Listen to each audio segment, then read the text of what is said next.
Welcome back to another episode of Motogp Mac, and today we're going to talk about KTM and what I believe they're going to do in 2023. Now, I genuinely believe KTM are going to absolutely shock us in 2023. Their 2022 bike, the approach that they took to it was to find a direction. They knew they were somewhat lost. They didn't just throw parts at it. They tried different things, but not multiple different things, to see what direction to go with the bike. So when you look at the Valencia Grand Prix, Binder was extremely happy with the chassis. He found and fixed entry and exit with the chassis.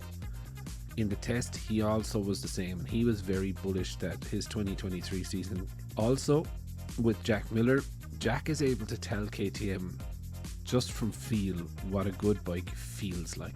And I know that sounds silly, but if you look at KTM, they use a different suspension manufacturer. They use a completely different frame construction. So I think it's invaluable to them the feel that Jack is able to describe it, and the differences between the Ducati and also the KTM. Also, when you look at Pol Espargaro, I've never seen Pol so excited to be on a bike. He is always happy, and it looked like he'd won the lottery getting off the Honda and onto the KTM. As he said, it was coming home, but it genuinely looked, and he looked really, really happy and comfortable. And with KTM, I think they're in a good spot now, because now they're back with riders that have sampled different bikes. I think this will aid them in the bike development. They definitely know what good feels like. They definitely know what bad feels like. And, I think this will only add to their strength. Also, they have strengthened their technical team by taking a good few Ducati engineers over, which is the opposite to what they did when they came into the championship. They started taking all Honda engineers, and they've ended up with a Honda, in my opinion.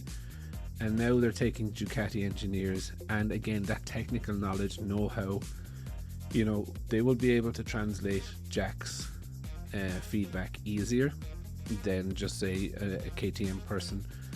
So I do believe over the course of 2023 that bike will start to get stronger and stronger. And the last bit as well is that KTM have been working with Red Bull Formula 1 on the aerodynamic side. If you don't follow Formula 1, Red Bull have been penalised wind tunnel time, so they have the facilities, and more so they have the time to help the KTM people out with the aerodynamics. The first run of that is due in the winter test, so it's going to be really interesting to see. But I genuinely expect KTM to kind of make an Aprilia-esque type of move through the field in 2023. But I would definitely love to know your thoughts. What do you think? Will KTM do it? Definitely leave your thoughts in the comments below, and I'll be back again tomorrow with another video.